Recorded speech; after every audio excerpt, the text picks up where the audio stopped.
అశాంతి లేని ప్రశాంత దేశంగా అభివృద్ధి మార్గాన ప్రపంచంలో అందరికంటే మిన్నగా విరాజిల్లాలనేటువంటి ఆకాంక్షలతో వైఎస్ఆర్ కాంగ్రెస్ పార్టీ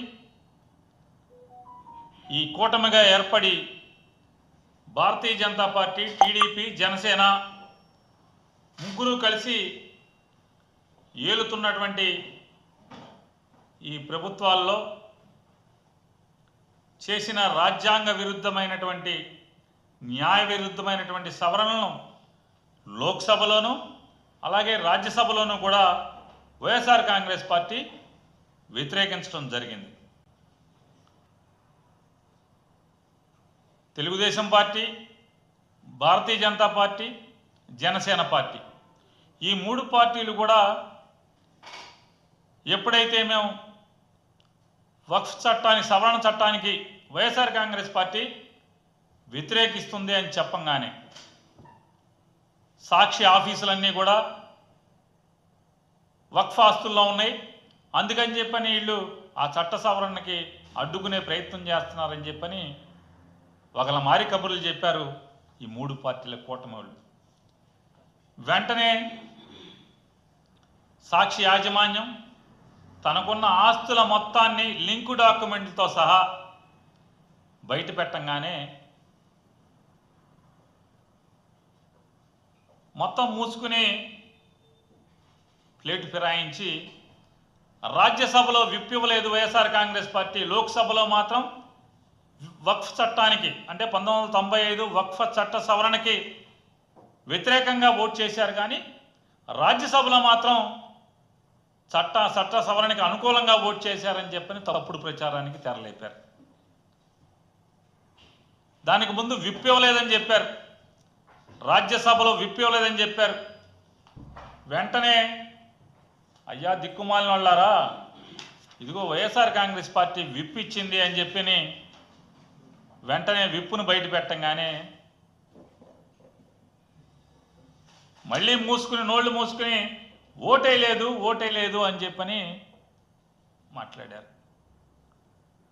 అరే ఓటేయకపోతే మీ చేతనైంది లోక్సభలో, రాజ్యసభలో మీరే కదా అధికారం, టీడీపీ మంత్రులు ఉన్నారు, బీజేపీ వాళ్ళు ఉన్నారు, అధికారం మీ చేతిలో ఉంది,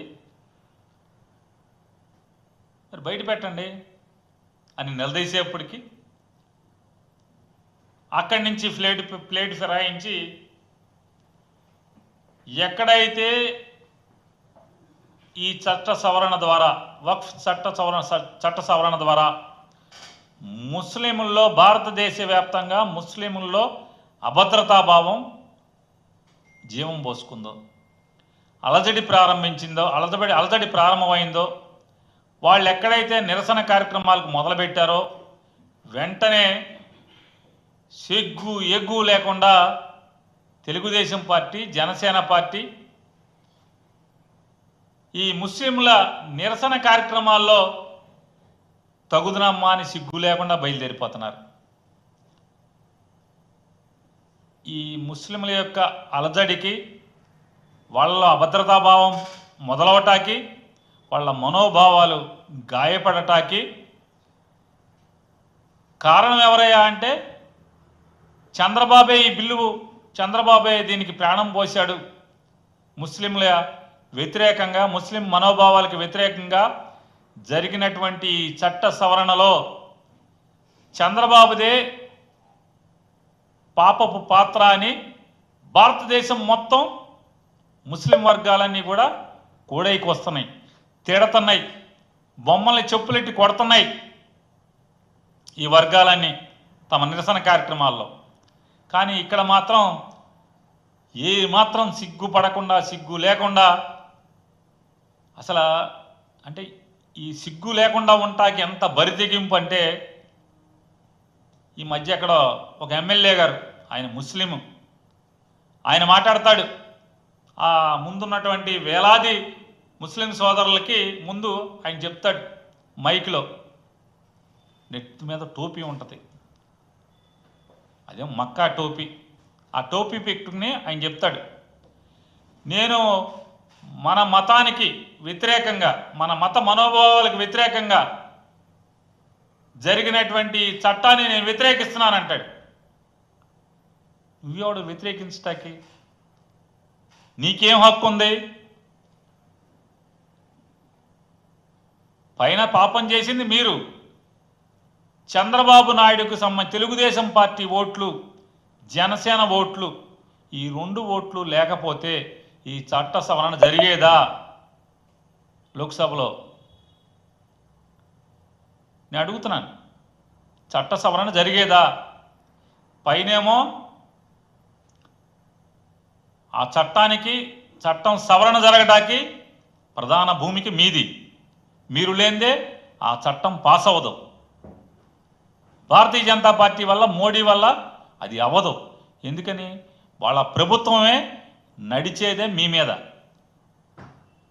మీరు మొయ్యకపోతే, భారతీయ జనతా పార్టీ ప్రభుత్వాన్ని మీరు మొయ్యకపోతే ఈరోజు అసలు మోడీ గారు ముఖ్యమంత్రిగా ఉండేవాడా? లేడు కదా. ప్రధానమంత్రిగా ఉండేవాడు కాదు కదా. మోడీ ప్రధానమంత్రిగా ఉండటానికి సరిపడా ఓట్లు లేకపోయినా చంద్రబాబు నాయుడు, పవన్ కళ్యాణ్ మోస్తారు. మరి ఇటువంటి చట్ట సవరణలో మీరు ఇది తప్పు అని చెప్పి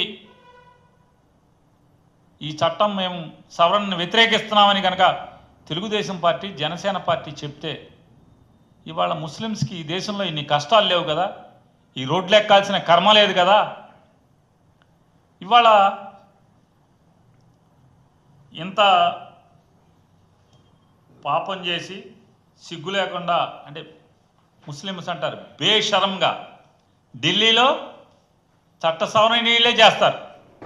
చట్టాన్ని మార్పుకి ఢిల్లీలో వీళ్ళే మద్దతిస్తారు. వీళ్ళ లేనిదే ఆ చట్టం పాస్ అవ్వదు, బిల్లు పాస్ అవ్వదు. గల్లీల్లో బేషరంగా వక్ఫ్ చట్టాన్ని మేము వ్యతిరేకిస్తున్నామని చెప్పని బేషరంగా మైకు పట్టుకుని చెప్తారు, నెత్తి మీద టోపీ పెట్టుకుని.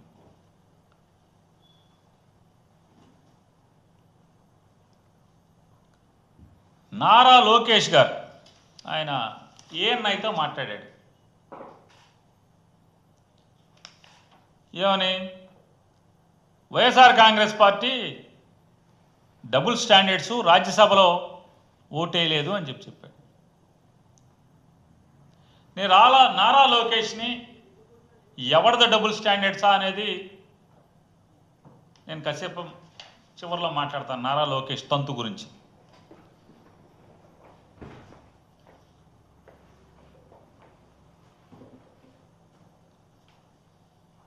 అట్లాగే నేను కేవలం వైఎస్ఆర్ కాంగ్రెస్ పార్టీ సభ్యుడిగా కాకుండా ఒక హైందవ సాంప్రదాయాన్ని లేదా హిందూ మత ఆచారం ప్రకారం దేవుళ్లను మనస్ఫూర్తిగా నాకు కష్టం వచ్చినప్పుడు, బాధ వచ్చినప్పుడు ఖచ్చితంగా తలుచుకునేటువంటి దేవుళ్ళ సాక్షిగా ఒక్కసారి రాజకీయాలు లేకుండా ఒకసారి ఆలోచించమని అందరిని అడుగుతున్నాను. ఇవాళ మనం హిందూ దేవాలయాల్లో బయట ఆ హిందూ దేవాలయాల ఆస్తుల్లో అన్యమతస్థులకి అంగళ్ళు కూడా ఉండకూడదు అని మనం గట్టిగా మాట్లాడుతున్నామా? మాట్లాడలేదా? మాట్లాడుతున్నాం. హిందూ దేవాలయాల్లో అన్యమతస్థులు, ఉద్యోగస్తులు కూడా ఉండటానికి వీల్లేదు అని మనం గట్టిగా వాదిస్తున్నాం, మాట్లాడుతున్నాం, పోట్లాడుతున్నాం. ఉంటే తొలగించమని డిమాండ్ చేస్తున్నాం. ఆఖరికి పూర్వం ఎక్కడన్నా అన్యమతస్థులకి షాపు, అంగడి అద్దెకిచ్చుంటే కూడా ఖాళీ చేయించమని కూడా మనం డిమాండ్ చేస్తున్నాం. ఇవాళ చంద్రబాబు నాయుడు, పవన్ కళ్యాణ్, మోడీ ఈ ముగ్గురు కలిసేటువంటి చేసిన చట్ట సవరణ ఏంటో తెలుసా అండి? ఇప్పుడు మనకి ఒక టీటీడీ టెంపులే మనం చాలా గొప్పగా మనం భావిస్తాం, ప్రశస్తమైనదిగా, అదొక కలియుగ దైవం ఉండేటువంటి గొప్ప ఆలయంగా మనం కీర్తిస్తాం, పూజిస్తాం. ఆ గుడికి సంబంధించినటువంటి లేదా ఏదైనా ఎండోమెంట్ ప్రాపర్టీ చూసేటువంటి, ఆస్తులు చూసేటువంటి విధి నిర్వహణ ఉండేటువంటి ఒక అధికారి హిందువు కాకుండా ముస్లిమో క్రిస్టియనో అయితే మనం ఒప్పుకుంటామా? చెప్పండి, మనం ఒప్పుకుంటామా? ఒప్పుకోం కదా. హిందూ ఎండోమెంట్స్ ఆఫీసరు, ఎండోమెంట్స్ డిపార్ట్మెంట్లో ఆఫీసరు ముస్లిమో క్రిస్టియనో అయితే మనం ఒప్పుకుంటామా? కానీ చట్ట సవరణ ఏం చెప్తుందండి? ఈ 1995 వక్ఫ్ చట్టానికి సవరణ ఏం చేస్తున్నాడు? వక్ఫ్ బోర్డుకి కానీ లేదా సెంట్రల్ వక్ఫ్ కమిటీకి కానీ చీఫ్ ఎగ్జిక్యూటివ్ ఆఫీసర్ అనేవాడు ముస్లిం ఉండాల్సిన పని లేదు అని చట్ట సవరణ చేశాడు. ఇది ధర్మమా? చెప్పండి, ఇది ధర్మం ఎట్లా అవుతుంది? నేను వైఎస్ఆర్ కాంగ్రెస్ పార్టీ తరఫున భారతీయ జనతా పార్టీని అలాగే తెలుగుదేశం పార్టీ వాళ్ళని, మరీ ప్రత్యేకించి తెలుగుదేశం పార్టీ వాళ్ళని, ఎట్లాగో పవన్ కళ్యాణ్ గారంటే కన్వర్టెడ్ సనాతని కాబట్టి ఆయన అఫీషియల్లీ డిక్లేర్డ్ కన్వర్టెడ్ సనాతని. ఆయన బ్యాప్టిజం తీసుకున్నాడు, ముస్లిం మతాన్ని ఆచరించేవాడు. ఇప్పుడు ఎమ్మెల్యే డిప్యూటీ సీఎం అయిన తర్వాత పూర్తిగా రెండింటిని గాలి వదిలేసి కన్వర్టెడ్ సనాతని కాబట్టి అఫీషియల్లీ డిక్లేర్డ్ కన్వర్టెడ్ సనాతని కాబట్టి మనం ఆయన ప్రశ్నించడానికి పెద్ద ఏముంది, ఆల్రెడీ సిగ్గు ఎగ్గు లేకుండా డిక్లేర్ చేశాడుగా. ఎలక్షన్ ముందేమో వేరే మతాలు అన్నాడు, ఇప్పుడేమో నాకు అందరూ ఒకటే అన్నాడు.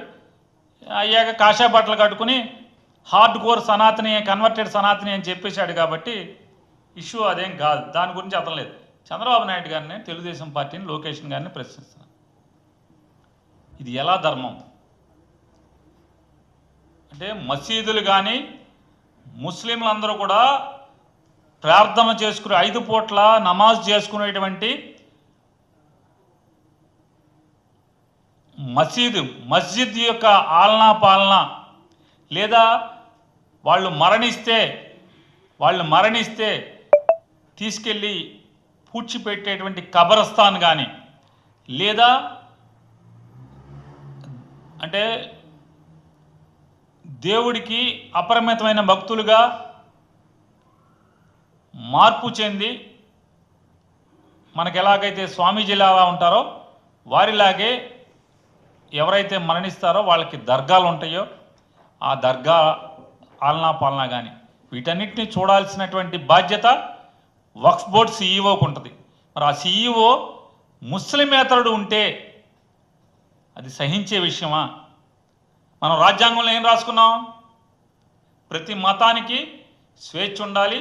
అలాగే 1995లో వక్ఫ్ చట్టం రాసేప్పుడు కూడా కంపల్సరీ వక్ఫ్ సీఈఓ ముస్లిమే ఉండాలి అని చెప్పని, ఆ అధికారి కూడా ముస్లిమే ఉండాలని చెప్పని రాజ్యాంగంలో రాసుకున్నాం. అలాగే ఎండోమెంట్స్ చట్టం పుట్టేప్పుడు కూడా ఎండోమెంట్స్ చట్టంలో కూడా అదే రాసుకున్నాం. హిందూ ఎండోమెంట్ చట్టంలో ఏమని? హిందూ ఆస్తులు, దేవాలయాల ఆస్తులు కాపాడటానికి కానీ, లేదా చారిటబుల్ ట్రస్ట్ ఆస్తులు, హైందవ చారిటబుల్ ట్రస్ట్ అన్నీ కూడా ఆస్తులు కాపాడే ప్రభుత్వ ఉద్యోగులు ఖచ్చితంగా హిందువులే ఉండాలి అని చెప్పి మనం ధర్మాదాయ చట్టంలో పొందుపరుచుకున్నాం కదా. మరి మనకుండే హక్కు, వాళ్ళకుండే హక్కు ఎందుకు కాలు రాయాలి? వాళ్ళ మతాచారాల్లోకి వాళ్ళ మనోభావాలు దెబ్బతినేట్టుగా భారతీయ జనతా పార్టీ, తెలుగుదేశం పార్టీ రెండూ కలిసి ఎందుకు ఈ రకమైన దుశ్చర్యకి చేపట్టాలి అనేది మేము ప్రశ్నిస్తున్నాం. అదొకటే కాదు, ఇవాళ మన దేవాదాయ కమిటీలు బోర్డులు ఉంటాయి, ఆలయ పాలక వర్గాలు, టీటీడీ కానీ లేదా మన ఊళ్ళో ఏ గుళ్ళో అయినా సరే, అది ప్రభుత్వ అజమాయిషిలో నడిచే ఏ గుడి అయినా, కనకదుర్గమ్మ వారి గుడి కానీ, లేదా ఏ గుడికి మల్లికార్జున స్వామి గుడి కానీ, లేదా ఇంకొక గుడి ఏదైనా, లేదా ధర్మాదాయ అంటే సత్రవులు కానీ, ధర్మాదాయ సంస్థలు కానీ, చారిటీ ఇన్స్టిట్యూషన్స్ కానీ, వీటన్నిటికి కూడా హిందూ ఆఫీసర్లే ఉంటారు. మరి అటువంటి దాంట్లో కమిటీలు కూడా మెంబర్లందరూ కూడా హిందువులే ఉంటారు. ఇప్పుడు టీటీడీ ఆలయ పాలకవర్గంలో అందరూ హిందువులే కదా, లేదా కనకదుర్గమ్మ అమ్మవారి ఆలయాల్లో అందరూ కూడా హిందువులే కదా, లేదా ఆఖరికి ఏ చిన్న గ్రామంలో మంచి టెంపుల్ ఆదాయం ఉన్న టెంపుల్ ఉంటే అది ఎండోమెంట్స్ డిపార్ట్మెంట్ అజమాయిషీలో ఉంటే మొత్తం అందరూ కూడా హిందువులనే కమిటీ మెంబర్లుగా వేస్తాం కదా. వీళ్ళ దుర్మార్గం చూడండి. ఇవాళ ఆ కమిటీల్లో వక్ఫ్ కమిటీల్లో ఇద్దరు ముస్లిమేతరులు ఉండాలి, ఇద్దరు ముస్లిమేతరులు ఉండాలి అని చట్ట సవరణ చేస్తారు. అంతకతేమేమో అందరూ కూడా ముస్లింలే ఉండాలి అని చెప్పి చట్టం చెప్తుంటే 1995 వక్ఫ్ చట్టం ఇవాళ మోడీ, చంద్రబాబు నాయుడు, పవన్ కళ్యాణ్ కలిసి ఈ చట్ట సవరణ ఏం చేశారా అంటే వక్ఫ్ బోర్డుల్లో కూడా ఇద్దరు నాన్ ముస్లిమ్స్ ఉండాలి అని చెప్పి చట్ట సవరణ చేస్తారు. ఇది రాజ్యాంగానికి విరుద్ధం కాదా? సుప్రీంకోర్టు తీర్పులకు విరుద్ధం కాదా? లేదా నైతికంగా ధర్మంగా ఆలోచించినా కూడా ఇది తప్ప ఒప్ప? తప్పే కదా.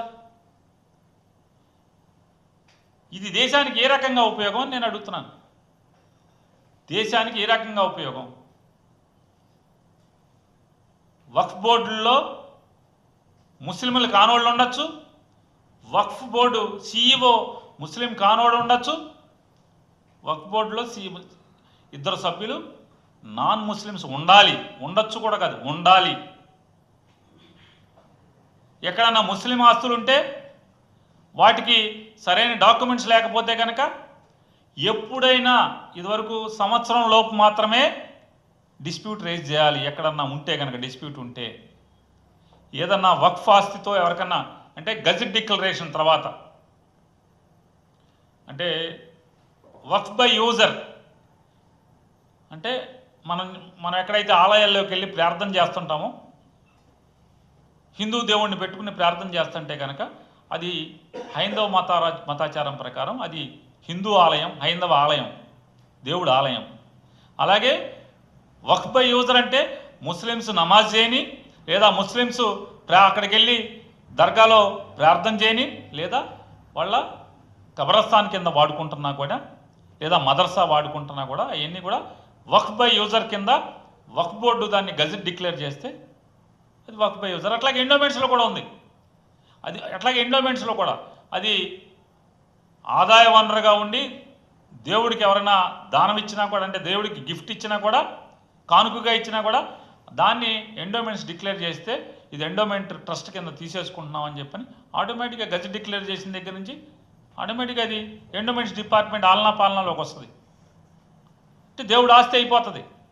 ఇక వేరే అన్యులు ఆక్రమించడం కానీ అమ్మటం కానీ కొనుక్కోవటం కానీ ఇట్లాంటివి చేయటానికి ఉండదు. వక్ఫ్ కూడా అంతే. వక్ఫ్ బై యూజర్ అనేది ఎందుకు తొలగించారు? ఇది తప్పు కదా. అంటే జిల్లా కలెక్టర్కి విశేషమైన అధికారాలు ఇచ్చేస్తూ సవరణ చేస్తారు. జిల్లా కలెక్టర్ ఇది వక్ఫ్ ఆస్తి కాదు అంటే వక్ఫ్ ఆస్తి కాదు, ప్రభుత్వం ఆస్తి అయిపోతుందంట. ఎలా ఇది? అంటే నేనేదేంటంటే మనకి భారతదేశంలో మనం రాజ్యాంగం ఏర్పాటు చేసుకున్న దగ్గర నుంచి ప్రజాస్వామ్యాన్ని దేవుడితో సమానంగా మనం భావిస్తాం. అలాగే అన్ని మతాల వారికి అంటే భిన్న మతాలు, భిన్న సంస్కృతులు, భిన్న భాషలు, భిన్న సాంప్రదాయాలతో కూడినటువంటి గొప్ప దేశంగా భారతదేశం అని చెప్పని మనం ప్రపంచంలో ఏ మూలకెళ్ళినా మనం గొప్పగా మాట్లాడుకుంటాం, గర్వంగా చెప్పుకుంటూ ఉంటాం. కానీ వాళ్ళు ఏం చేస్తున్నాం? మనం రాజకీయాల కోసం అంటే ముస్లింల్లో అభద్రతాభావం పెంచాలి, వాళ్ళు రోడ్డు ఎక్కాలి, వాళ్ళని చూపించి హిందువులు ఓట్లు లాక్కోవాలి, పోగేసుకోవాలి. ఇంతకన్నా దౌర్భాగ్యపు ఆలోచన ఇంకోటి ఏమన్నా ఉందా అని నేను ప్రత్యేకించి తెలుగుదేశం పార్టీని ప్రశ్నిస్తున్నాను. ఇవాళ ఆయన లోకేష్ గారు తెలుగుదేశం వాళ్ళు కూడా డబ్బాలు కొట్టుకుంటున్నారు. మేము 3 సవరణలు చేశాం, వైఎస్ఆర్ కాంగ్రెస్ పార్టీ సవరణలు చేయలేదండి. నేను అడుగుతున్నాను, నీ జబ్బలు తరుచుకునేటువంటి ఈ డాంబికాలు పోతున్నటువంటి ఈ డప్పు కొడుతున్నటువంటి నువ్వు చెప్పే సవరణ ఏంటో ఎవరికి తెలియదు. 3 సవరణలు అంటే అవి సవరణలు ఎవరికి తెలుసు? ఏం సవరణలు చేశావు? వక్ఫ్ బై యూజర్ అనే చట్ట సవరణని అది తొలగిస్తూ చేసినటువంటి దాన్ని నిలుపుదల చేశావా? వక్ఫ్ బోర్డులో సిఇఓ కింద అంటే ప్రభుత్వ అధికారి ముస్లిం కానోడు కూడా ఉండొచ్చు అని చెప్పి చేసినటువంటి సవరణని ఏమైనా ఆపావా? లేదా వక్ఫ్ బోర్డుల్లో ముస్లిములు కాను వాళ్ళు ఇద్దరు ఉండాలి అని చేసినటువంటి సవరణని ఏమన్నా ఆపావా? మరి ఇంకేం ఆపావు? అవి ఆపలేదు కదా. అవి ఆపినప్పుడు ఏం ఆపావు? ఏంటయ్యా అంటే సిగ్గు లేకుండానేమో అక్కడేమో ఓటేస్తారు బీజేపీకి. బీజేపీ చెప్పిందల్లా వంత పాడతారు. అక్కడ ఓటేసి వచ్చి ఇక్కడ సిగ్గు లేకుండా మేము ఓటేయలేదని చెప్తారు, మేము ముస్లింలను కాపాడుతామని చెప్తారు, మేము ఈ చట్టాన్ని వ్యతిరేకిస్తామని చెప్తారు. నేను లోకేష్ని ఛాలెంజ్ చేస్తున్నాను. మీ నాన్నగారికి మీకు నిజంగా కలేజా ఉంటే 2 విషయాల్లో మేము చెప్పినట్టు చేయండి. మమతా బెనర్జీ చెప్పినట్టుగా నేను నా రాష్ట్రంలో వక్ఫ్ అమెండ్మెంట్ చట్టాన్ని అమలు చేయను అని చెప్పని ఆవిడ అసెంబ్లీ తీర్మానం చేసేస్తాను, మీరు చేయండి.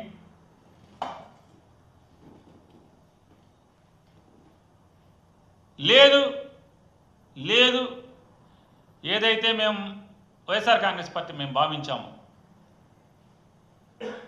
వక్ఫ్ బై యూజర్ తీసేయటం, లేదా వక్ఫ్ బోర్డుల్లో ముస్లిమేతరులు కూడా ఉండొచ్చు అని చెప్పి సవరణ చేయటం, అలాగే వక్ఫ్ కాపాడేటువంటి ప్రభుత్వ అధికారులు ముస్లిమేతరులు కూడా ఉండొచ్చు అని చెప్పటం, లేదా వక్ఫ్ ఆస్తుల్ని జిల్లా కలెక్టరు ఎప్పుడు కావాలంటే అప్పుడు లాక్కోవచ్చు అని చేసినటువంటి వీటిని మేము తప్పుగా భావిస్తూ మేము సుప్రీంకోర్టులో రిట్ పిటిషన్ ఫైల్ చేశాం. 19575 ఆఫ్ 2025 మా రిట్ పిటిషన్ నంబర్ 19575 ఆఫ్ 2025 అనేటువంటి రిట్ పిటిషన్ని మేము కేంద్ర ప్రభుత్వానికి వ్యతిరేకంగా ఈ చట్ట సవరణకి వ్యతిరేకంగా మేము రిట్ పిటిషన్ దాఖలు చేశాం వైఎస్ఆర్ కాంగ్రెస్ పార్టీ.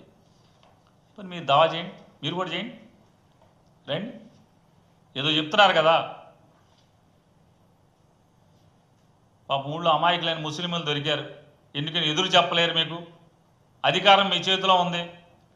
వైఎస్ఆర్ కాంగ్రెస్ పార్టీలో మంత్రులు చేసిన వాళ్ళను అందరిని ఎవడబడితే ఆడిని ఎంపీలని, సిట్టింగ్ ఎమ్మెల్యేలని బుడపడామంట జైల్లో వేస్తామని చెప్పి జైల్లో వేసినట్టు ఇవన్నీ చెప్తున్నారు కదా. మరి భయంలో ఉన్నారు వాళ్ళు పాపం. మంత్రులు చేసినోడికి, ఎమ్మెల్యే చేసినోడికి, ఎంపీలు చేస్తున్న వాళ్ళకే దిక్కులు లేవు. చంద్రబాబును లోకేష్ కలిసి జైల్లో వేస్తామంటున్నారు అని చెప్పేటువంటి భయపడుతున్నటువంటి అమాయకమైనటువంటి ముస్లింల దగ్గర మేము ఈ చట్టాన్ని వ్యతిరేకిస్తామని చెప్పని టోపీలో పెట్టుకుని నిరసన కార్యక్రమాల్లో పాల్గొని సిగ్గు లేకుండా, ఇంకా అసలు దేవుడు ఎంత గొప్పలే, మీరు అసలు సిగ్గు ఎగ్గు లేకుండా ఆ చట్టాన్ని మీరే చేస్తారు. ఇక్కడికి వచ్చేమో ఆ చట్టాన్ని మేము అమలు చేయమని చెప్పని వ్యతిరేకిస్తాము, అమలు చేయటం కాదు వ్యతిరేకిస్తామని చెప్పని ఇక్కడ మీటింగుల్లో చెప్తారు, ముస్లిమ్స్ మీటింగుల్లో. ఇటువంటి దిక్కుమాలిన దౌర్భాగ్యపు రాజకీయాల్ని కట్టిపెట్టమని చెప్పని, బేషరం పనులు మానేయమని చెప్పని తెలుగుదేశం పార్టీ వారికి హెచ్చరిక చేస్తూ, ఇవాళ వీళ్ళ సిగ్గులేనితనానికి అంటే ఎంత దారుణం అంటే,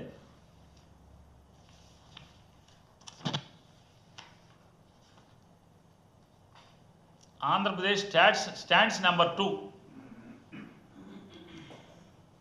జిఎస్డిపిలో భారతదేశంలో 2వ స్థానంలో ఉందంట. ఎవడన్నా నమ్ముతాడండి? దేశవ్యాప్తంగా అన్ని పేపర్లకి అడ్వర్టైజ్మెంట్ ఇచ్చారు, కోట్ల రూపాయలు ఖర్చు పెట్టి భారతదేశ వ్యాప్తంగా ఈ అడ్వర్టైజ్మెంట్ ఇచ్చారు. ఈ అడ్వర్టైజ్మెంట్ ఇచ్చినోడికి కానీ, ఈ డిజైన్ చేసినోడికి కానీ, ఈ తంతు చేద్దాం అనుకున్నోడికి కానీ అందరికీ నేను ఒకటే ప్రశ్నిస్తున్నాను, నాకు ఒకటి సమాధానం చెప్పండి. మీరు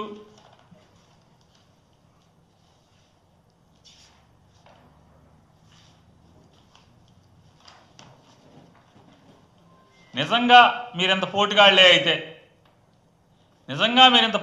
అయితే రెండో స్థానంలో, భారతదేశంలో రెండో స్థానంలో ఉండేంత పోటుగాళ్లే అయితే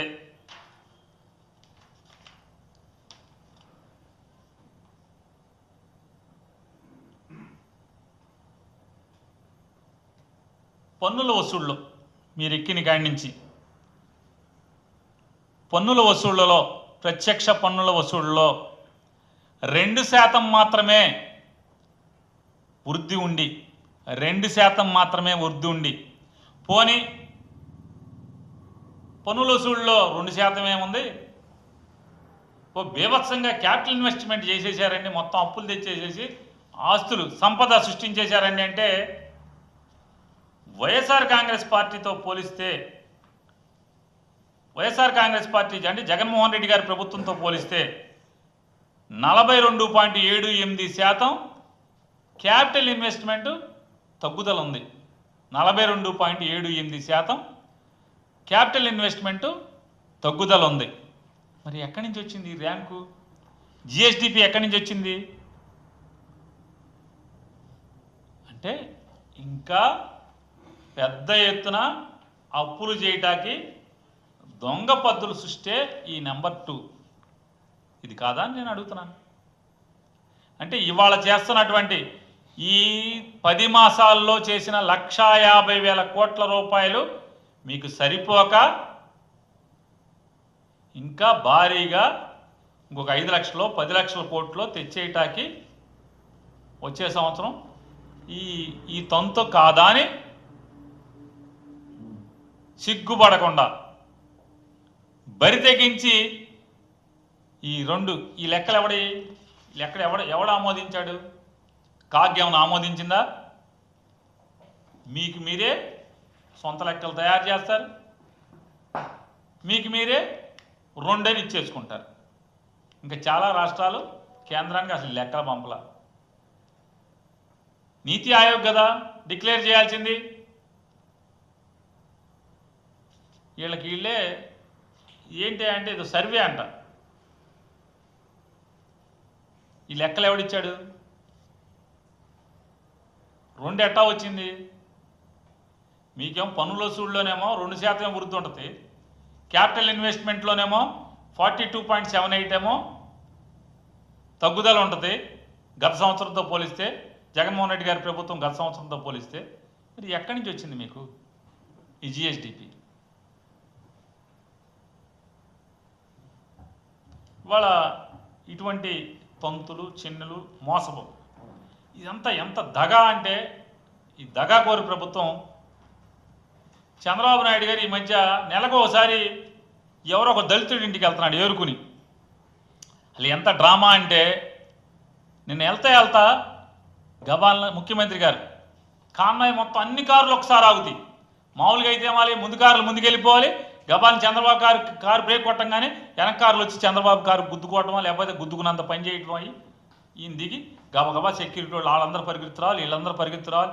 ఏమైపోయిందో చంద్రబాబు కారు ఆపాడని చెప్పని పరిగెత్తురాలిగా అంత కాన్వాయ్ అంతా వచ్చి స్లో అంతా ఆగుద్ది. ఈయనొక్కడే కారు దిగుతాడు, సెక్యూరిటీ ఆఫీసర్ కూడా ఎవడో వెళ్ళడం పక్కన. కేవలం ఆ లోకల్ ఎమ్మెల్యే మాత్రం వెనక కారులోంచి పరిగెత్తుకొస్తాడు. ఈయనొక్కడే ఆ ఇంట్లోకి వెళ్తాడు, ఇంట్లో వాళ్ళతో మాట్లాడతాడు, అన్నీ ముచ్చటించి అన్నీ మాట్లాడేసేసి మీకు ఇల్లు శాంక్షన్ చేస్తాను. అసలు ఎలా బతుకుతున్నారు ఇట్లా అని చెప్పని. 14-19 ఇతనే ముఖ్యమంత్రి, అప్పుడు బతకలేదు వీళ్ళు.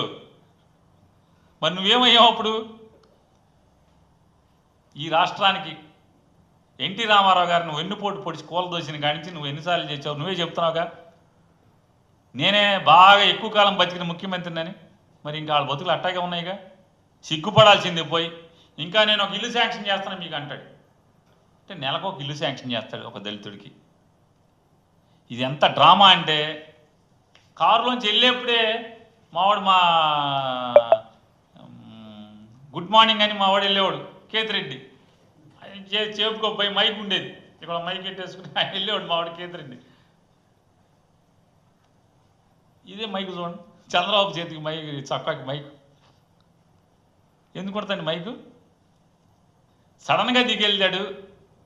ఆయనకి గబాలన ఏదో పేద కుటుంబం కనపడిందన్న డ్రామా సీన్ క్రియేట్ చేయడం కోసం గబాలని కారు ఆపి ఈయన ఒక్కడే వెళ్ళాడు. ఒక్క సెక్యూరిటీ వాడు దిగడం ఏ కారులోంచి.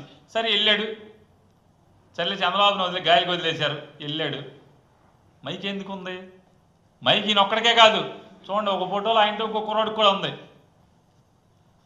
ఎక్కడది ముందే, ఎక్కడది మైక్ అక్కడ. ఆయనతో కుర్రాడికి మైక్ ఎందుకు వచ్చింది? కూర్చున్న కుర్రాడికి ఉంది చూడండి, కుర్చీలో కూర్చున్న కుర్రాడికి మైక్ ఉంది. చివరిలో ఆ మైక్ మళ్ళీ తీసి ఇంకో కుర్రాడికి పెట్టారు. ఇక్కడ కూడా చంద్రబాబుకి మైక్ ఉంది.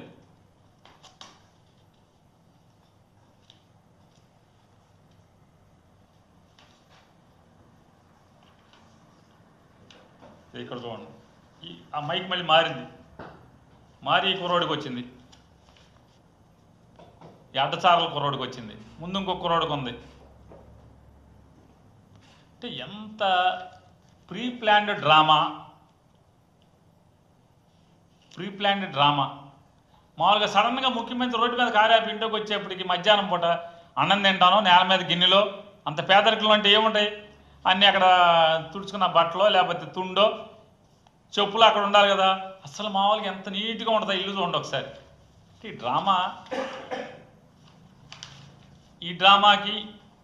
డ్రామాకి ఏమీ తేడా లేదు. మరొకసారి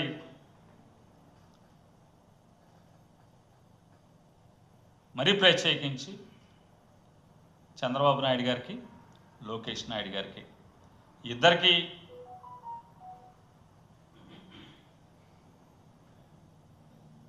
మేము పిలుస్తున్నాం, మీరు కదలండి. మేము మాదేదో డబుల్ స్టాండర్డ్ బబుల్ స్టాండర్డ్ అని చెప్పారు కదా చాలా మామూలుగా తప్పుడు మాటలు. మాతో పాటు సుప్రీంకోర్టులో మీరు కూడా రిట్ ఫైల్ చేయండి.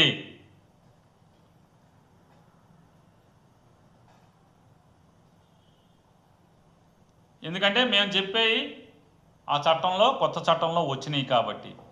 ఏది? వక్ఫ్ బోర్డు CEO ముస్లిమేతరులు ఉండొచ్చు, అలాగే వక్ఫ్ బోర్డులో సభ్యులుగా 2 ముస్లిమేతరులు ఉండాలి. వక్ఫ్ ఆస్తులు కలెక్టర్ ఎప్పుడు కావాలంటే అప్పుడు తీసేసుకోవచ్చు, అది వక్ఫ్ది కాదు అని కలెక్టర్ డిక్లేర్ చేయటానికి సంపూర్ణమైనటువంటి అధికారాన్ని కలెక్టర్కి ఇచ్చినట్టుగా ఆ సవరణ చేశారు. ఇట్లాంటివన్నీ మేము తప్పు పడుతున్నాం. ఇది తప్పు. ఏ మతాన్నైనా మనం సమంగా చూడాలి. అదే మన మతంలో హిందూయేతరులని కమిటీ మెంబర్లుగా, బోర్డు మెంబర్లుగా, పాలక మండలి మెంబర్లుగా ఉండాలి అని చట్ట సవరణ మనం చేయగలమా? కేంద్రం కానీ ఇక్కడ కానీ. లేదా క్రైస్తవ కమిటీల్లో క్రైస్తవేతరులు ఉండొచ్చు అని చట్ట సవరణ చేయటం ధర్మమా? అలాగే ముస్లిం కమిటీల్లో కూడా, ఆ వక్ఫ్ కమిటీల్లో ముస్లిమేతరులు 2 ఉండాలి అని చేయటం కూడా ధర్మం కాదు. అలాగే ఇట్లాంటి రకరకాల వాళ్ళ మనోభావాలని, అంటే రాజ్యాంగంలో మనం రాసుకున్నటువంటి డాక్టర్ బాబాసాహెబ్ అంబేద్కర్ గారు ఏదైతే ముందు చూపుతో, మరి మీలాంటి ఇట్లాంటి వాళ్ళు వస్తారని తెలవక ఆయన మామూలుగా రాసినట్టు, లేకపోతే వీటికి తాళాలు వేయటానికి కూడా చట్టం వేరేగా పెట్టేవాడేమో.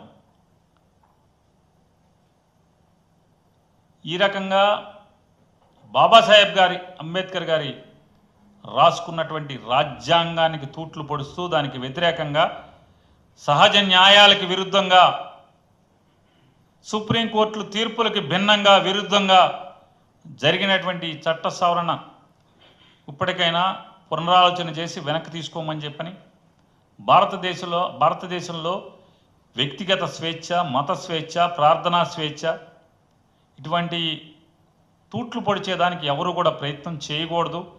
భారతదేశం అలజడులు లేకుండా సుఖశాంతులతో సౌద్భావ వాతావరణంలో దేశం విరాజిల్లాలని చెప్పని మనస్ఫూర్తిగా